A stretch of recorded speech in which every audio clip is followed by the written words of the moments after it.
தங்கம் பாதுகாப்பா இருக்கணும்னு சொல்லிட்டு நம்ம போய் அதை பேங்க் லாக்கர்ல போய் வச்சோம்னா அது முட்டாள்தனமா? ஃபர்ஸ்ட் பேங்க் லாக்கர்ல போய் நம்ம நகைய வச்சுட்டு நம்ம நகைக்கு ஏதாச்சும் சேதாரம் ஆச்சுன்னா பேங்க் நிர்வாகம் தான் பொறுப்புன்னு அப்படி நம்ம சொன்னோம்னா நம்மளோட பேங்க் லாக்கர் ரெண்ட்ல இருந்து 100 மடங்கு பெனால்டி போட்டு நம்ம கையிலே கொடுத்துருவாங்க.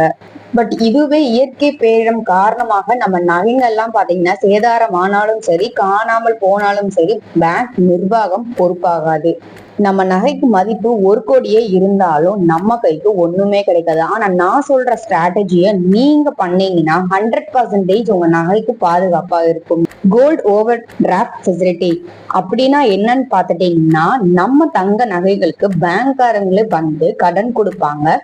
அது மூலியமா நம்ம பேங்க்ல நம்ம நகைகளும் பாத்தீங்கன்னா சேஃபா இருக்கும், நம்ம கடனும் எடுத்துக்கலாம்.